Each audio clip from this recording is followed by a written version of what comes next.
What if everything you believed about your childhood was built on a lie?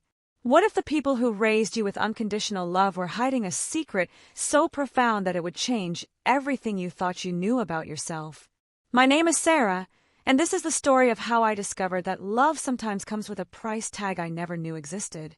Growing up in the suburbs of Denver, Colorado, I thought I was the luckiest girl in the world. My godparents, Margaret and Robert Chen, weren't just my guardians, they were my heroes. But on my 18th birthday, a single phone call would shatter the perfect life they had built for me, revealing a truth that would force me to question everything I thought I knew about family, sacrifice, and the real cost of love. But before we begin, leave a like, subscribe to the channel, and tell us where you're listening from. I remember the morning of my 18th birthday, like it was yesterday. The Colorado sun was streaming through the kitchen windows of our modest two-story house in Lakewood, painting golden rectangles across the hardwood floors that Robert had installed himself 3 summers ago. Margaret was at the stove, humming softly while flipping pancakes, my favorite blueberry ones with just a hint of lemon zest. The smell of bacon filled the air, and I could hear Robert in the garage, probably tinkering with his old Ford pickup truck like he did every Saturday morning. "Happy birthday, sweetheart," Margaret said without turning around, her black hair streaked with silver catching the light. Even at 55, she moved with the grace of someone half her age. 18 years old. Can you believe it? I stretched in my chair, still in my pajamas, watching her work. Margaret had this way of making everything look effortless, from her job as a nurse at Presbyterian St. Joseph Hospital to managing our household. "It doesn't feel real," I admitted, running my fingers through my messy brown hair. "Yesterday I was asking permission to go to the movies, and now I'm supposed to be an adult." Robert walked in just then, wiping his hands on a shop rag, his weathered face breaking into that familiar smile that had comforted me through countless scraped knees and broken hearts. "Adult or not, you're still my little girl," he said, pressing a kiss to the top of my head. "Though I suppose I can't call you that anymore, can I?" "You can call me whatever you want, Dad," I said, using the name that had come naturally since I was 5 years old. Margaret and Robert had never insisted on it, but they'd never corrected me either. They'd simply accepted the title with the same quiet dignity they brought to everything else. We sat down to breakfast, and Margaret placed a small wrapped box next to my plate. "This is just a little something," she said, her dark eyes twinkling. "Your real present is later." Inside was a delicate gold necklace with a small pendant, a compass. "So you'll always find your way home," Robert explained, his voice thick with emotion. "No matter where life takes you." I felt tears prick my eyes as Margaret fastened it around my neck. "I love it. I love you both so much." They exchanged one of those looks that couples share after decades together. A mixture of love, understanding, and something else I couldn't quite identify. Looking back now, I realize it was worry. "We love you too, Sarah," Margaret said softly. "More than you'll ever know." After breakfast, I helped Robert in the garage while Margaret prepared for the small party we'd planned for that evening. Just close friends and neighbors, the Johnsons from next door, my best friend Emma and her family, and a few others who had become like extended family over the years. "Dad, can I ask you something?" I said, handing him a wrench as he worked under the hood of the truck. "Shoot! Did you ever think you'd end up raising someone else's kid?" Robert's hand stilled for a moment before he resumed working. "You're not someone else's kid, Sarah. You're ours. Have been since the day you came to us. But you know what I mean. You and Mom were already in your 30s when you took me in. You could have had your own children, lived your own lives." He slid out from under the hood and looked at me directly, his brown eyes serious. "Sarah, having you in our lives wasn't a sacrifice. It was a gift, one we never took for granted. But it must have been hard sometimes. The expenses, the sleepless nights when I was little, dealing with a teenager's drama. Every parent deals with those things," he said firmly. "Biology doesn't make someone a better parent. Love does. And we've loved you from day one." I wanted to ask more about my birth parents, about the circumstances that led to me living with my godparents, but something in Robert's expression told me this wasn't the time. There was a finality to his tone that suggested the conversation was over. That evening, our backyard filled with laughter and conversation. Emma had brought her guitar, and we sat around the fire pit Robert had built, singing old songs and sharing stories. Mrs. Johnson presented me with a photo album she'd been secretly compiling, pictures of me growing up in the neighborhood, from my first day of kindergarten to last month's senior prom. "You've been such a blessing to this community," she said, her voice emotional. "Watching you grow up has been a privilege." As I flipped through the pages, I noticed something. In every photo, Margaret and Robert looked happy, but there was always something guarded about their expressions. It was subtle, a tightness around the eyes, a forced quality to their smiles. I'd never noticed it before, but now it seemed obvious. "Mom," I said later that night as we cleaned up the kitchen, "were you and Dad ever sad about not having biological children?" Margaret dropped the plate she was washing, and it clattered against the sink. "Why would you ask that?" "I don't know. Sometimes I wonder if you gave up your own dreams to take care of me." She dried her hands slowly, then turned to face me. "Sarah, you were our dream. The moment we held you, we knew you belonged with us. Don't ever doubt that." But as I hugged her goodnight, I couldn't shake the feeling that there was more to the story. The way she'd avoided my eyes, the tremor in her voice, it all suggested secrets I wasn't privy to. That night, I lay awake staring at the ceiling, the compass necklace resting against my throat.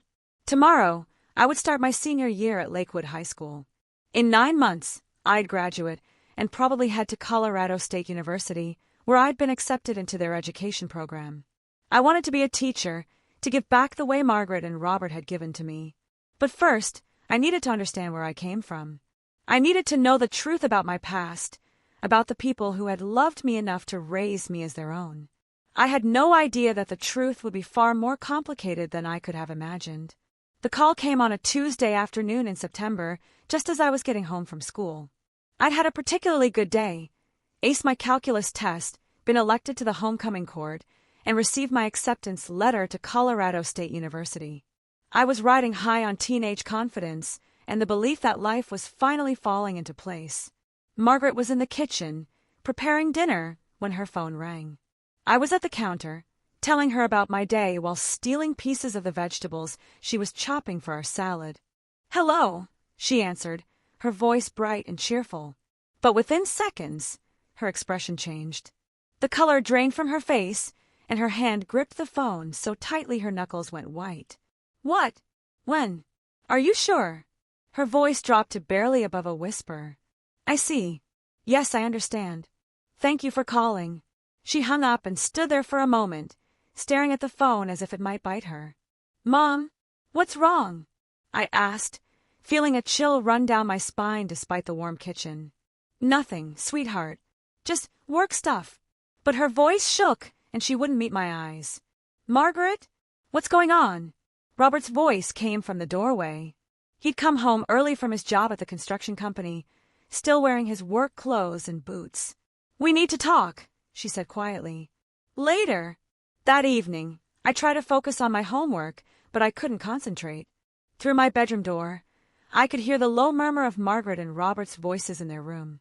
They were trying to be quiet, but the tone was urgent, worried. I caught fragments. "We always knew this day might come, and she's not ready. And what are we going to do?" I finally gave up on my chemistry homework and crept to the top of the stairs, hoping to hear more. But they must have sensed my presence because their voices dropped even lower, becoming unintelligible. The next few days passed in a strange fog. Margaret and Robert tried to act normal, but there was a tension in the house that I'd never felt before. They had hushed phone conversations that ended abruptly when I walked into the room. They exchanged worried glances when they thought I wasn't looking. And Margaret, who had always been the most composed person I knew, seemed jumpy and distracted. "Is everything okay at work?" I asked her one morning as she burned the toast, something that had never happened before. "Everything's fine," she said, scraping the charred bread into the trash. "Just busy season at the hospital." But I knew she was lying. In all my years of living with them, Margaret and Robert had never hidden anything from me. They'd always been open about their finances, their work stress, even their occasional disagreements. This secrecy was completely out of character. It was Emma who finally gave me the push I needed to investigate. "Your parents are acting weird," she said one afternoon as we walked home from school together. Emma lived 3 blocks away and had been my best friend since 2nd grade. She knew Margaret and Robert almost as well as I did. "What do you mean?" Yesterday when I came by to pick up my sweater, your mom barely said 2 words to me. And she kept looking at you like, I don't know, like she was memorizing your face or something. Emma's observation sent a chill through me because I'd noticed the same thing. Margaret had been watching me with an intensity that was both loving and heartbreaking, as if she was trying to hold on to every moment. And your dad, Emma continued, he's been working on that truck engine for 3 weeks now. Since when does Mr. Chen not fix something in a day? She was right. Robert's mechanical skills were legendary in our neighborhood. He could fix anything, usually in a matter of hours. But lately, he'd been spending entire weekends in the garage, accomplishing nothing. That night, I made a decision. I waited until Margaret and Robert were asleep, then crept downstairs to Robert's home office. It was a small room off the living room where he kept his construction business paperwork and the family's important documents. I'd never snooped before. It had never occurred to me that there was anything to find. But as I quietly opened file drawers and looked through folders, I realized how little I actually knew about my own life. There were the usual things: insurance papers, tax returns, my school records. But there were also things I'd never seen before. A thick folder labeled Sarah, legal documents, contained papers I didn't understand, custody agreements, financial statements, and correspondence with lawyers. And then I found it. A bank statement from an account I'd never heard of, labeled Sarah Mitchell Trust Fund. The balance made my heart stop. $2.3 million. I had to read it 3 times before the number sank in. $2.3 million. In an account with my name on it. With shaking hands, I photographed the statement with my phone and kept searching. There were more bank statements, going back years. Regular deposits, always from the same source, Mitchell Family Trust. The amounts varied, but they were substantial, sometimes $50,000, sometimes $100,000. I found correspondence with a law firm in Denver, thick legal documents about trust management and fund distributions. Most of it was over my head, but one phrase kept appearing: beneficiary reaches age of majority. I was 18. I had reached the age of majority. My legs felt weak as I sank into Robert's desk chair. Questions swirled through my mind faster than I could process them. Who were the Mitchells? Why did they have a trust fund with my name on it? Why had Margaret and Robert never told me about this money? And then, like a punch to the gut, I understood. The worried conversations, the secrecy, the way Margaret had been looking at me, they knew. They'd known all along that this day was coming. I carefully returned everything to its proper place and crept back upstairs, but I didn't sleep. I lay in bed, staring at the ceiling, the compass necklace feeling heavy against my throat. The inscription on the back, which I'd never paid much attention to before, suddenly seemed significant. Find your way home. But where was home? And who was I really? The next morning, I watched Margaret and Robert at breakfast with new eyes. They were the same people who had raised me, loved me, supported me through every triumph and disappointment. But they were also people who had kept enormous secrets from me. Mom, Dad, I said carefully, is there anything you think I should know? About my past, or my family, or anything? They exchanged that look again. The one I was now beginning to understand was fear.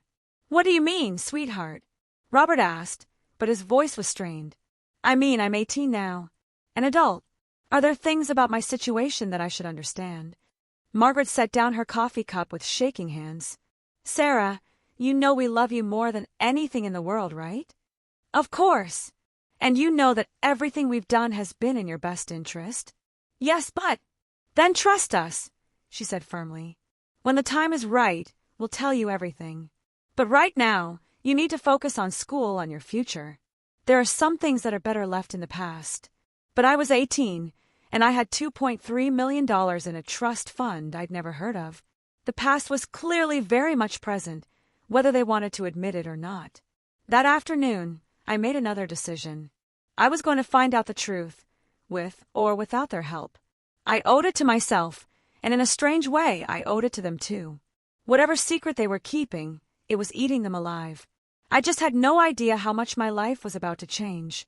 The law firm of Harrison, Burke and Associates occupied the 15th floor of a glass tower in downtown Denver. I'd never been in such an elegant office before, all mahogany and leather, with a view of the Rocky Mountains that took my breath away. I called pretending to be an adult with questions about my trust fund and somehow managed to secure an appointment with David Harrison himself. I sat in the waiting room, my palms sweating despite the air conditioning. I told Margaret, and Robert I was staying after school for drama club practice, which gave me about 2 hours before they'd expect me home.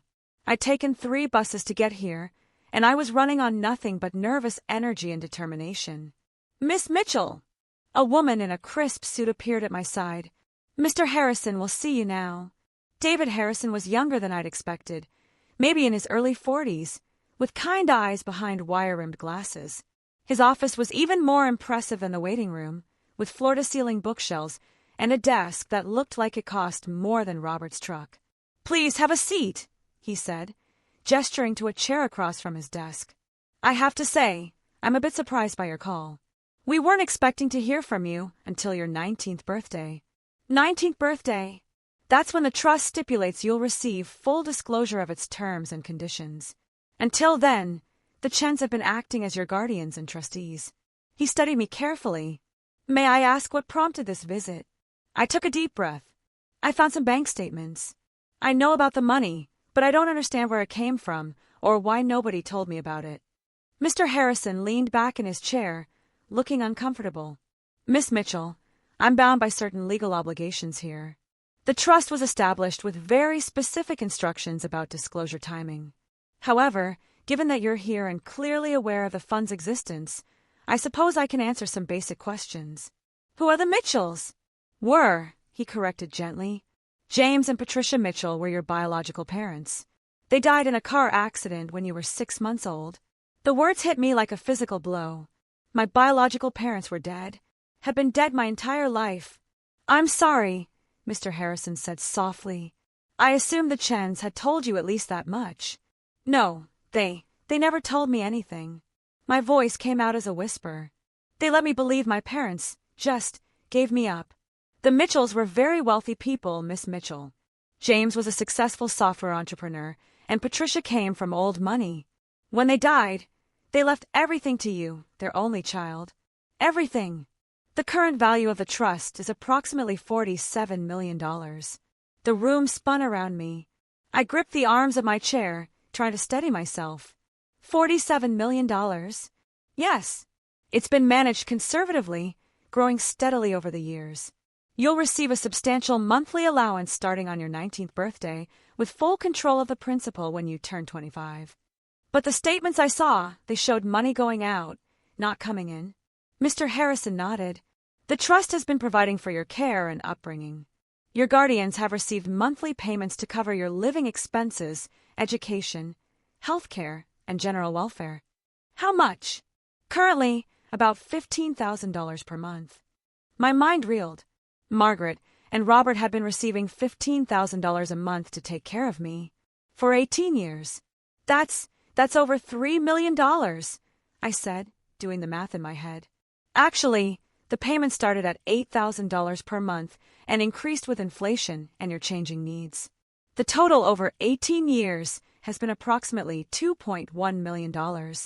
I felt sick. So they were paid to love me? "Miss Mitchell," Mr. Harrison said gently, "I've administered many trusts over the years. I've seen guardians who view their wards as paychecks, and I've seen guardians who truly love the children in their care. The Chens have never taken advantage of the trust's generosity. They've lived modestly, saved for your education, and turned down several opportunities to increase their monthly stipend." "What do you mean?" "The trust allows for additional funds for special circumstances, private school tuition, expensive medical treatments, family vacations. The Chens have requested extra money exactly 3 times in 18 years, once when you broke your arm and needed surgery, once for your orthodontic treatment, and once for a laptop when you started high school. They've been remarkably conservative with your money. I thought about our modest house, Robert's old truck, the way Margaret clipped coupons and shop sale racks. If they'd been receiving $15,000 a month, they certainly weren't living like it. Why didn't they tell me?" "That's something you'll have to ask them. But I can tell you that when your parents died, there were several people who wanted to take you in. The Chens were chosen because they were your godparents, yes, but also because they were the most financially stable option. The trust was set up to ensure you'd be well cared for, no matter what. Who else wanted to take me in? Mr. Harrison hesitated. Your maternal grandparents, for one. They fought the custody arrangement quite vigorously. My grandparents are alive. Yes, though they're elderly now. They live in Boston. They've been persistent over the years in their requests for contact. They want to see me. They want to see you very much. They've sent letters, photos, birthday cards. All have been held in trust per your guardian's instructions.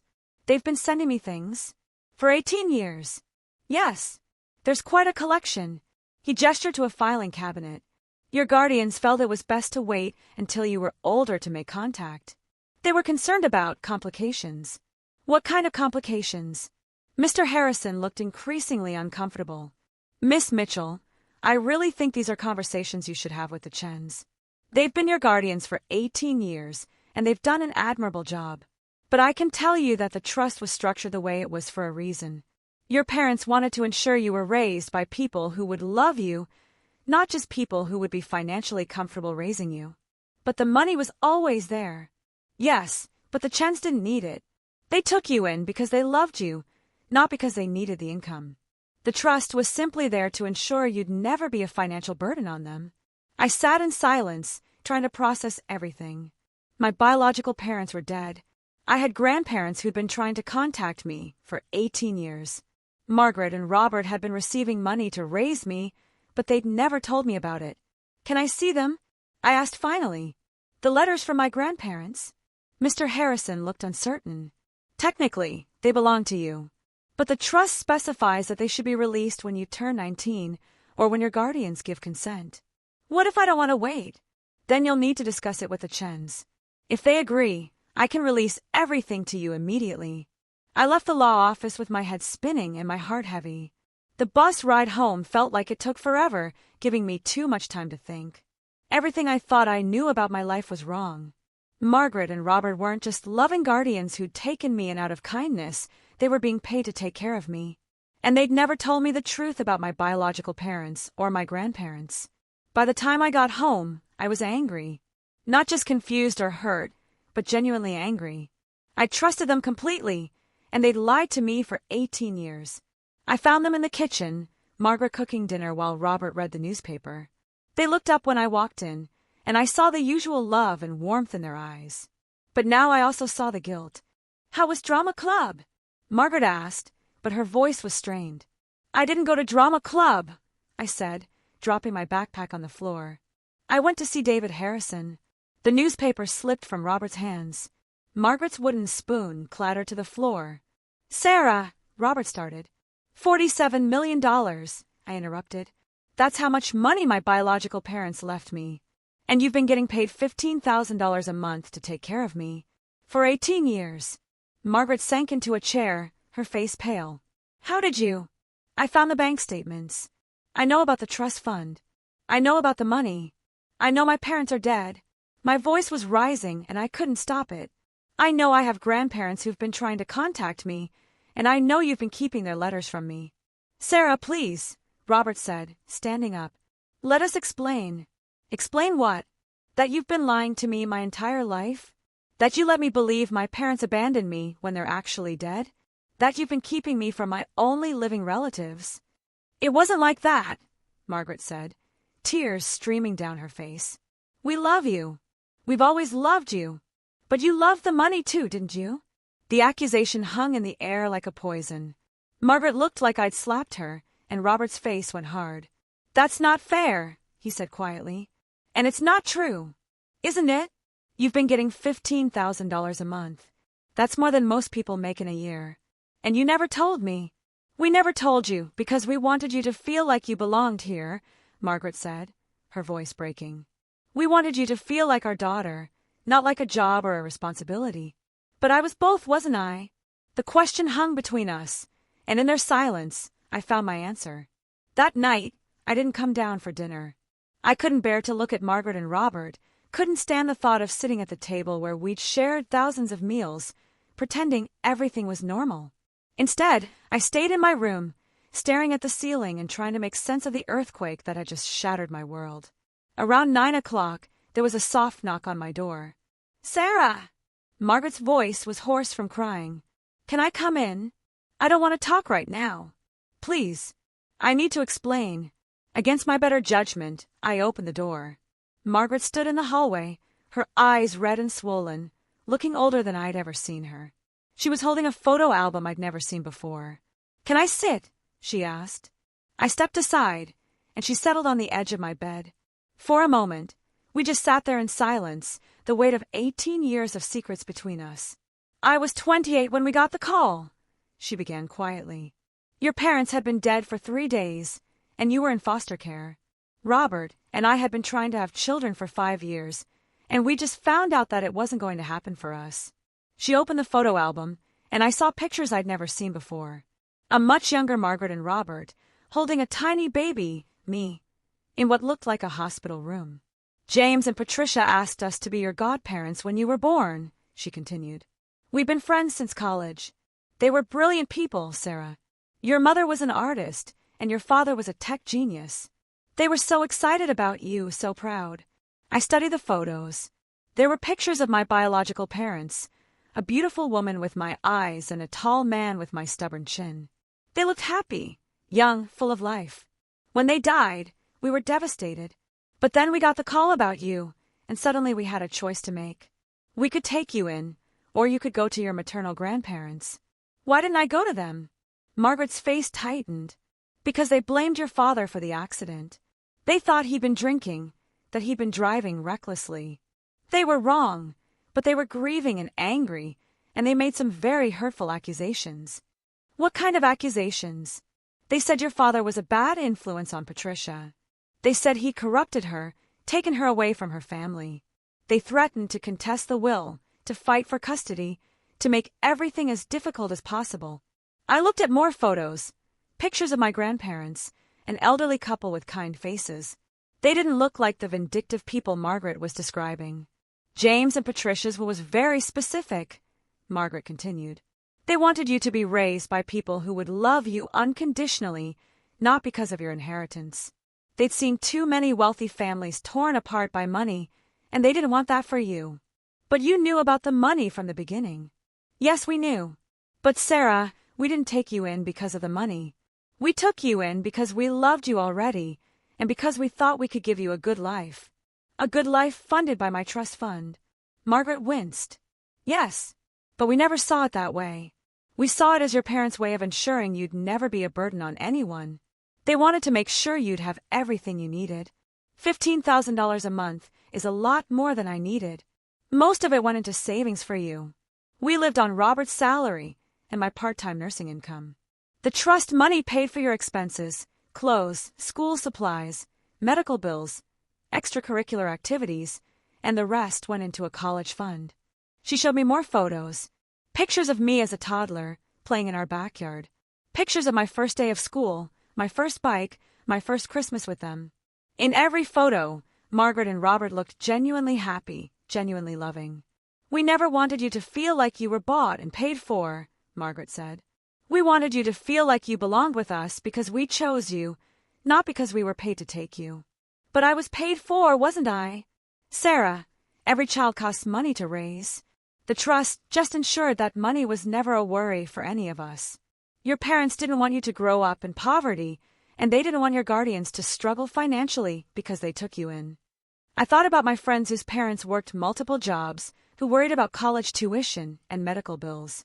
I thought about Emma's family, who'd had to take out loans for her braces. I'd never had to worry about any of that. What about my grandparents? Why couldn't I at least know about them? Margaret's face grew pained. Because they never stopped fighting. Even after the custody was settled, they kept trying to get visitation rights. They hired lawyers, sent investigators, made threats. They wanted to take you away from us. Maybe they just wanted to know me. Maybe. But Sarah, they also wanted to contest your parents' will. They thought you should be raised in Boston, in their social circle, with their values. They thought Robert and I were too common, too poor, too unsuitable. That's not what Mr. Harrison said. Mr. Harrison wasn't there for the custody battle. He inherited the case from his father, who handled the original arrangements. He doesn't know how ugly things got. I looked at the photos again. There were pictures of letters, dozens of them, all addressed to me. Are these from them? Yes. They sent birthday cards, Christmas presents, letters every few months. We kept everything. Why didn't you give them to me? Margaret's voice broke. Because we were afraid. We were afraid you'd want to leave us, that you'd think they could give you a better life. We were afraid you'd choose them over us. So you made the choice for me. Yes. And maybe that was wrong. But Sarah, we loved you so much. We couldn't bear the thought of losing you. I closed the photo album, my emotions too tangled to sort through. I need to see the letters. I know. And you should. But can you understand why we kept them from you? Can you understand that everything we did was because we loved you, not because we wanted to control you? I don't know, I said honestly. Right now, I don't know what to believe. Margaret stood up, her movements slow and tired. I know you're angry. You have every right to be. But please don't doubt that we love you. Please don't doubt that you're our daughter in every way that matters. After she left, I sat alone with my thoughts. The photos had humanized my biological parents in a way that was both comforting and heartbreaking. They'd been real people who'd loved me, who'd planned for my future, who'd wanted the best for me. But they were also strangers, people I'd never known and never would know. And my grandparents. In the photos, they'd looked like ordinary people, not the villains Margaret had described. But I only had one side of a story. Maybe they really had been vindictive and threatening. Or maybe they'd just been grieving grandparents who'd wanted to know their only grandchild. I thought about the money, $47 million. It was an abstract concept, impossible to really comprehend. But it was also a burden, a responsibility I'd never asked for. It explained so much about my life, about the opportunities I'd had, about the security I'd always felt. It also explained the look in Margaret and Robert's eyes lately. They'd known this day was coming, when I'd learn the truth about my inheritance. They'd been preparing for the possibility that I might leave them, that I might choose my biological family over the family that had raised me. But where did that leave me? I was 18 years old, with more money than I could spend in a lifetime, and two families who both claimed to love me. I had grandparents I'd never met who'd been trying to contact me for 18 years. I had guardians who'd raised me with love but also with lies. And I had no idea what to do with any of it. The next morning, I found Robert in the kitchen, drinking coffee and staring out the window. He looked like he hadn't slept. "Dad," I said quietly. He turned, hope flickering in his eyes. "Sarah, I want to see the letters. All of them." He nodded slowly. "I'll get them for you. And I want to talk to my grandparents." His face tightened, but he nodded again. "If that's what you want." "It is. But I also want to understand why you made the choices you did. I want to hear your side of the story. And then I don't know. I need time to figure out who I am and where I belong." Robert reached across the table and took my hand. His was weathered and calloused from years of construction work, but it was warm and familiar and safe. "You belong with us," he said simply. "Money or no money, trust fund or no trust fund, you belong with us. But I understand if you need to figure that out for yourself." It was the first moment since learning the truth that I felt like maybe, just maybe, we could find our way through this together. The letters filled 2 shoeboxes. 18 years worth of correspondence from Henry and Eleanor Whitmore, my maternal grandparents. I sat on my bedroom floor, surrounded by birthday cards, Christmas presents, and dozens of letters, trying to piece together a picture of the people who'd been trying to reach me my entire life. The earliest letters were formal, written on expensive stationery with proper letterhead. But as the years went on, they became more personal, more desperate. I could feel their longing seeping through the pages. "Dear Sarah," read one from when I was 7. "Today would have been your mother's 32nd birthday. I spent the morning looking through photo albums, remembering how excited she was when you were born. You have her eyes, you know. I wonder if you still do. I wonder if you remember us at all." Another, from when I was 12, "We saw in the newspaper that you made honor roll at Lakewood Middle School. We're so proud of you, sweetheart. Your grandfather wanted me to tell you that he's framed the article and put it on his desk. He tells everyone at the country club about his brilliant granddaughter." And one from just last year. "I know you're 17 now, nearly grown. I know you probably don't even know we exist. But I want you to know that not a day goes by that we don't think about you. We have so much to tell you about your mother, about your family history. We have her paintings in storage, waiting for you. We have photo albums full of memories we'd love to share.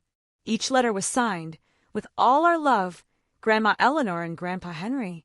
Some included photos, pictures of my mother as a child, family vacations, holidays. In one photo, my mother couldn't have been more than 10, standing in front of a Christmas tree with a huge smile, holding a paintbrush. She looked exactly like me. Margaret knocked on my door around noon. "How are you doing, sweetheart?"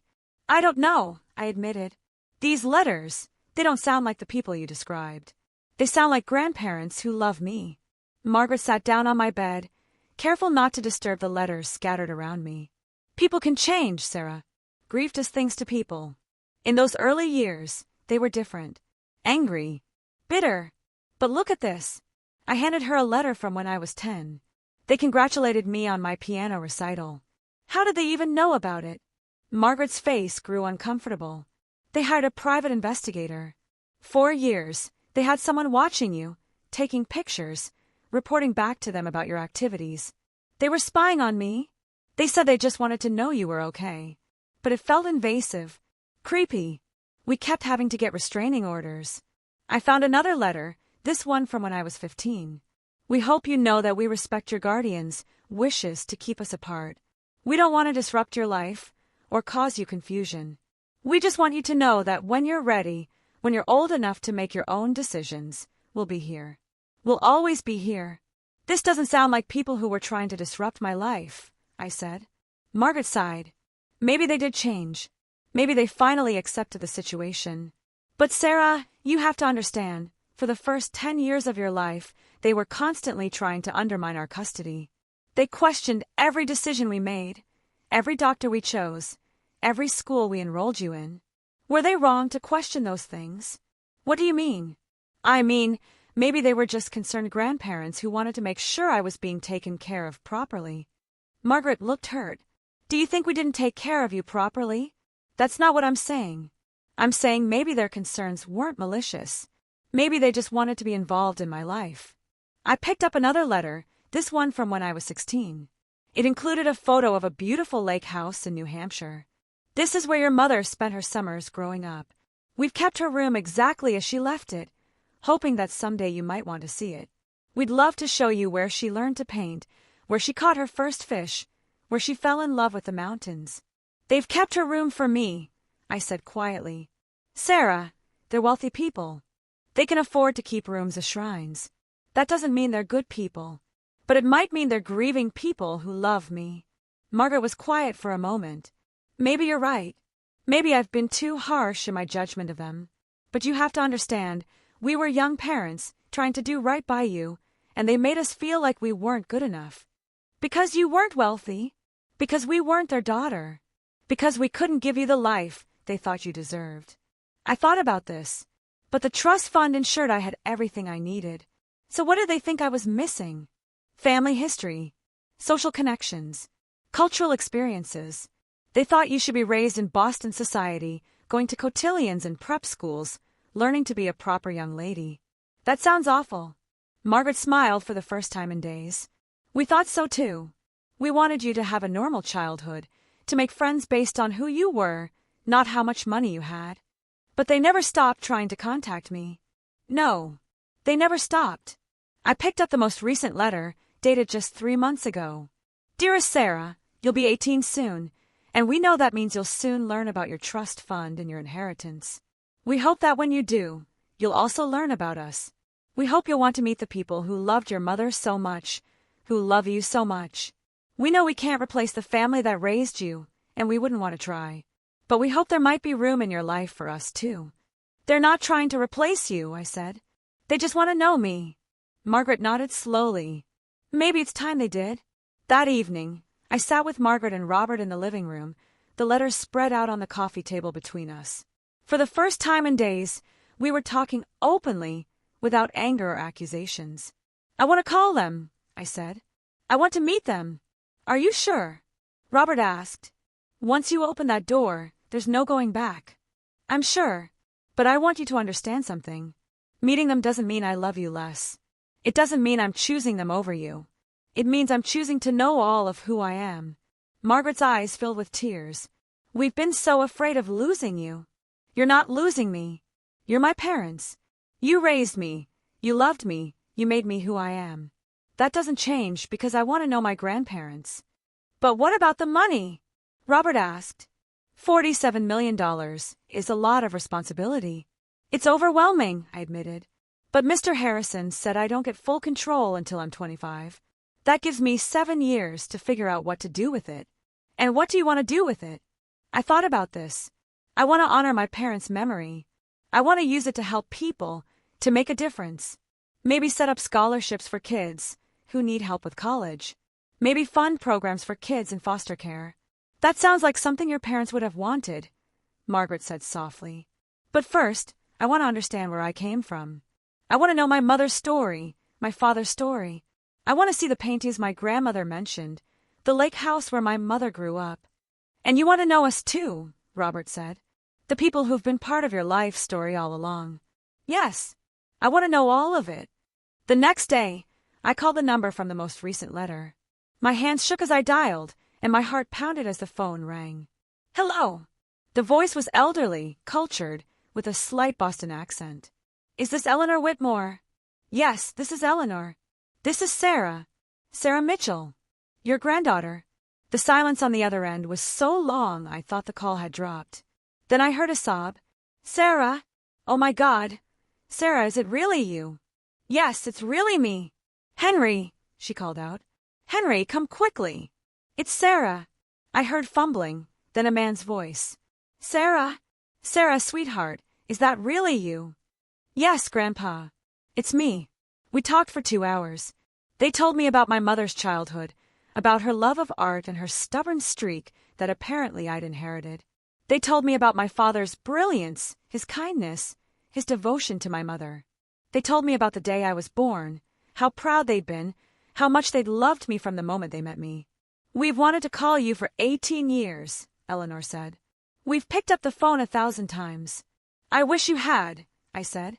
I wish I'd known about you sooner.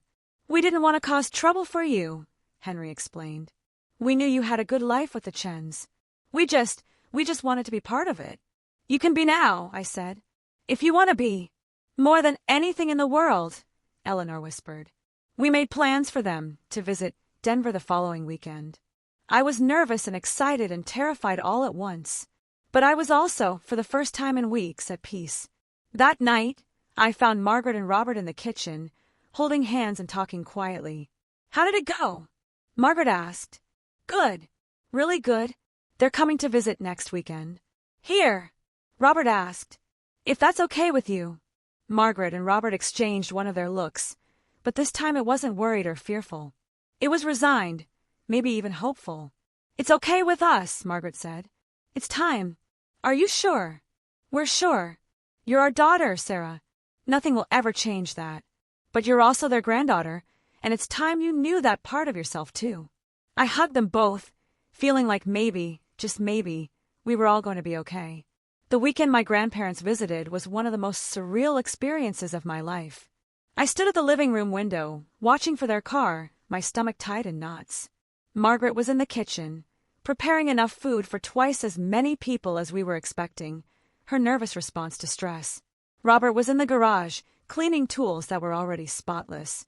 When the black sedan pulled into our driveway, I felt my breath catch. Through the window, I could see them, an elderly couple, both moving slowly but with dignity. Eleanor was smaller than I'd expected, with silver hair pulled back in an elegant chignon and clothes that spoke of quiet wealth.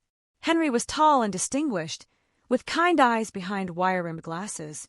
They stood at the bottom of our driveway for a moment, looking up at the house where I'd grown up. I could only imagine what they were thinking, this modest 2-story home in a middle-class neighborhood, so different from the world they'd wanted to give me. I met them at the front door, and for a moment, we all just stood there, looking at each other. Then Eleanor reached out with trembling hands and touched my face. "You look so much like her," she whispered, tears streaming down her cheeks. "So much like Patricia." Henry put his arm around his wife's shoulders, his own eyes wet. "Hello, Sarah. We've waited so long for this moment." I hugged them both, and they felt fragile in my arms, like birds. But their grip was strong, desperate, like they were afraid I might disappear if they let go. "Come in," I said. "Margaret and Robert are excited to meet you." That was a lie. Margaret and Robert were terrified to meet them. But they rose to the occasion with grace I didn't know they possessed. "Mr. and Mrs. Whitmore," Margaret said, appearing in the doorway. "Welcome to our home." Eleanor studied Margaret carefully, and I held my breath, waiting for judgment or criticism. Instead, she stepped forward and took Margaret's hands in hers. "Thank you," she said simply. "Thank you for loving her. Thank you for raising her to be the beautiful young woman she is." Margaret's composure cracked, and she started to cry. "We love her so much." "I know you do," Eleanor said. "I can see it in her eyes, in the way she carries herself. You gave her something we never could have, a normal, loving childhood." Robert stepped forward then, extending his hand to Henry. "Sir." Henry shook it firmly. "Robert, I owe you an apology. We made things difficult for you in the early years. We were grief-stricken and angry, and we took it out on you. That wasn't fair." "You were protecting your granddaughter," Robert said quietly. "I understand that now." We spent the afternoon in the living room, looking through photo albums and sharing stories. Eleanor had brought pictures I'd never seen, my mother as a baby, as a toddler, as a young woman. She showed me my mother's first painting, a watercolor of a butterfly she'd done when she was 6. "She was so proud of this," Eleanor said. "She made us hang it in the formal dining room, right next to a Monet." "She was always confident," Henry added. "Even as a little girl, she knew what she wanted, and she wasn't afraid to go after it." "That's where Sarah gets it from," Robert said with a smile. "That stubborn streak." "Patricia was stubborn too," Eleanor laughed. "Especially about James. We didn't approve of him at first. He was too unconventional, too different from the boys we'd imagined her with. But he made her happy," Henry said. "That's what mattered. And when we got to know him, we realized he was exactly what she needed. He grounded her, and she inspired him." They told me about my parents' courtship, their wedding, their excitement when they found out they were expecting me. They showed me pictures of my christening, where Margaret and Robert, looking impossibly young, stood beside my parents as they promised to look after me. "They chose you as godparents for a reason," Eleanor said to Margaret and Robert. "They saw something in you that we couldn't see then. They knew you'd love her unconditionally." "We tried," Margaret said quietly. "You succeeded," Henry said firmly. "Look at her. She's confident, kind, intelligent, grounded. She's everything James and Patricia would have wanted her to be." As the day wore on, I watched something beautiful happen. The wall between my two families, the wall built of grief and fear and misunderstanding, began to crumble. Margaret and Eleanor discovered they both loved gardening and spent an hour comparing notes on roses. Robert and Henry found common ground in their shared love of old movies and baseball. "You know," Eleanor said as we sat down to dinner, "we always pictured Sarah in a different kind of life. Private schools, debutante balls, summers in the Hamptons. But watching her today, seeing how comfortable she is in her own skin, I realized we were wrong." "What do you mean?" I asked. "I mean you're exactly who you're supposed to be. You're not pretentious or entitled or spoiled. You're just real. And that's because of how you were raised." "We had advantages," Margaret said. "The trust fund meant we never had to worry about money for Sarah's needs." "But you didn't let the money define her," Henry said. "You could have sent her to private school, bought her a car when she turned 16, let her live like a wealthy teenager. Instead, you kept her grounded in reality." "We wanted her to earn things," Robert explained. "We wanted her to understand the value of hard work." "Like making me get a job at the ice cream shop last summer," I said with a smile. "You had a job?" Eleanor asked, surprised. "Scooping ice cream and cleaning tables," I said proudly. "Best summer of my life." Eleanor and Henry exchanged a look, and I could see they were reassessing everything they thought they knew about my upbringing. Later that evening, as we sat on the back porch watching the sunset, Eleanor told me about my mother's art. "She was extraordinarily talented," she said. "We have dozens of her paintings in storage. We'd love to show them to you sometime." "I'd like that." "And the lake house in New Hampshire, we meant what we said in the letter. We've kept her room exactly as she left it. If you'd like to visit sometime." "I would love to visit. Maybe this summer, before I start college." You could bring Margaret and Robert, Henry suggested. We'd love to have all of you. I looked at Margaret and Robert, who looked surprised but pleased. Would you want to do that? If you want us there, Margaret said. Of course I want you there. You're my family. We all are, Eleanor said softly. We're all Sarah's family. As we prepared for bed that night, Eleanor pulled me aside. I want you to know something, she said. When your parents died, we were so angry. We wanted to blame someone, and we blamed James. We blamed the doctors. We blamed God. But mostly, we blamed ourselves for not being closer to you. What do you mean? We lived in Boston. They lived in San Francisco. We saw you maybe 3 times a year. We were polite grandparents, not involved grandparents. We thought we had time to build a relationship with you. And then they died. And we realized we'd wasted the time we had. We thought if we could just get custody of you, we could make up for lost time. But we were wrong. You didn't need us to raise you. You needed us to love you, and we could have done that from Boston if we tried harder when your parents were alive. But you love me now. We've always loved you. We just didn't know how to show it. We were so focused on what we thought you needed that we forgot to ask what you wanted. I want to know you, I said simply.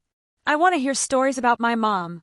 I want to see her paintings. I want to learn about my family history. But I also want you to know the family that raised me. We do too. Margaret and Robert are remarkable people. They raised you with love and wisdom and humility. We have a lot to learn from them. The next morning, as my grandparents prepared to leave, we made plans for the summer visit to New Hampshire. We also made plans for them to attend my high school graduation in May. Are you sure you want us there? Eleanor asked. We don't want to intrude on your day. I want you there, I said. I want both my families there. As I drove away, I felt a sense of completeness I hadn't known I was missing. I wasn't choosing between families. I was choosing to embrace all of who I was. That evening, I sat with Margaret and Robert in the kitchen, sharing a pot of tea and processing the weekend. How do you feel? Margaret asked. Good. Really good. They're not the people I expected them to be. They're not the people we expected them to be either, Robert admitted. Grief changes people. Time changes people. They're different now than they were 18 years ago. We all are, Margaret said. We were so young when we took you in. We were so afraid of doing the wrong thing, of not being good enough. You were perfect, I said. You gave me exactly what I needed. And what was that? I thought about this. Security. Stability. The knowledge that I was loved unconditionally. A normal childhood where I could just be a kid. Even though we kept secrets from you. Even though you kept secrets from me. I understand now why you did it. You were protecting me, and you were protecting our family. Maybe you were wrong not to tell me sooner, but your hearts were in the right place. What happens now? Robert asked. Now I finish high school. I go to college. I get to know my grandparents. I learn about my trust fund and figure out what to do with it. And I keep being your daughter because that's what I am. And the money is a tool. It's not who I am. You made sure of that. As I went to bed that night, I touched the compass necklace Margaret and Robert had given me for my 18th birthday. The inscription read, "So you'll always find your way home." I thought home was just this house, this family, this life. But now I understood that home was bigger than that. Home was the love that had surrounded me from birth, from parents who'd planned for my future, from godparents who'd raised me with dedication and sacrifice, from grandparents who'd never stopped loving me even from a distance. I was Sarah Mitchell, daughter of James and Patricia, raised by Margaret and Robert, loved by Eleanor and Henry. I was wealthy beyond measure, not just in money but in family. I was 18 years old, and I was finally, truly, home. The secret behind my godparents' love hadn't been financial after all. It had been the same secret behind all real love, the willingness to sacrifice, to put someone else's needs before your own, to love without conditions or expectations. They'd been paid to take care of me, but they'd chosen to love me. And that choice had made all the difference. As I drifted off to sleep, I thought about the future. College, career, maybe a family of my own someday.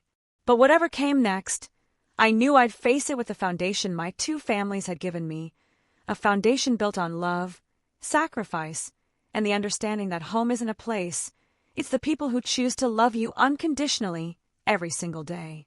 If you liked the story, leave your opinion in the comments and, of course, leave a like and subscribe. Turn on the notification bell so you don't miss any videos. Big hug and see you soon.